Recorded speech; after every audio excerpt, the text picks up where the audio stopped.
今日咧就嚟到唐人街嘅關聖帝君古廟關帝古廟度，咁啊顧名思義啦，關帝古廟主神一定係關聖帝君爺爺噶啦。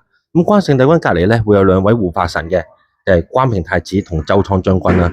咁究竟點樣分邊個係關平太子，邊個係周倉將軍咧？其實好簡單嘅啫，多數喺關聖帝君身邊揸住個印嘅，手持法印嘅，手持佢個帥印嘅就係關平太子。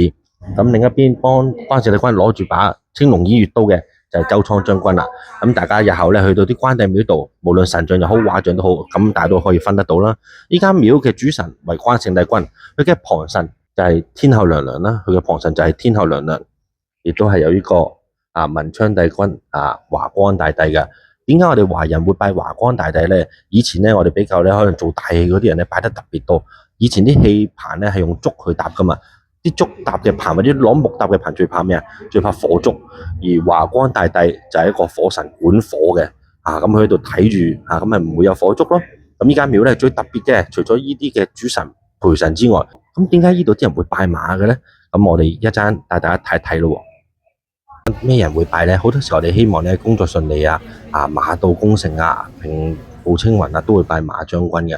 咁咧亦都係馬咧要快速所以喺個華人信仰裏邊嚟講咧，拜馬亦都希望呢啲錢揾多啲，揾快啲嚟，好似馬咁樣咧，嘣嘣嘣嘣就嚟到啦。咁亦都有人會求咧健康啦。點解龍馬精神啊嘛，或者好似馬咧，哇奔跑咧好大力，好強壯，有啲希望身體健康啦。咁不乏一啲咧可能賭錢嘅、賭馬嘅，希望咧旗開得勝，馬運亨通。咁咧有個好特別嘅喎，唔係用咩衣紙或者用啲乜嘢嘅喎，係我哋身前咧一盤菜啦。咁點解馬係食素㗎嘛，你唔係攞啲燒肉雞嚟拜隻馬㗎，係嘛？咁咧呢個係一個好特別嘅一個神祇啦，好等同我哋香港咧，有時有啲騎師都會去拜馬神㗎，其實一樣嘅。呢個亦都係我哋華人信仰。喺稍後落嚟咧，會帶大家去睇睇咧呢間關聖帝君古廟咧裏邊嘅內部情況啦。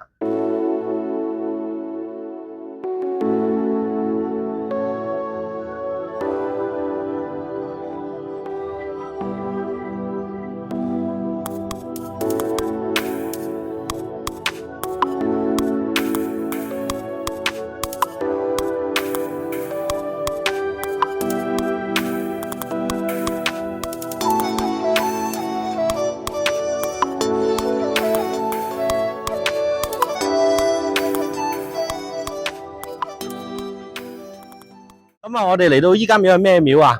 依間叫做大本頭公廟喎，係咪拜完個頭會大啲嘅咧？其實就唔係，呢一個咧係佢哋當地嘅一啲嘅叫法啦。咁其實就係本頭公咧，就係當區嘅守護神。觀眾，我哋望一望嗰邊先喎，嗰度有間培英學校喎。呢個培英學校係咪我哋香港嘅培英啊？就非也，唔係我哋香港嘅培英。呢度咧係屬於曼谷唐人街嘅培英學校。點解以前啲廟宇咧隔離多數會有學校咧？因為以前咧個個都窮冇乜錢去讀書，政府亦都冇一啲免費資源，亦都冇我哋而家嘅免費教學，所以以前啲鄉親父老就會可能去捐錢去起間學校，去等當區嘅兒童都能夠學到知識、學到文字咯。呢一間學校點解會起喺廟嘅隔離咧？因為以前廟宇喺呢個社區嘅中心啦，佢可以係呢個社區嘅議事堂啦、商討嘅地方啦，或者一啲做祭祀嘅地方啦，所以佢哋會有好多唔同嘅民生設施圍繞依間廟。依間廟就係呢個社區嘅中心點啦。今日嘅冷知識講到呢度啦，記得點讚、訂閱、最重要 Facebook 拜拜。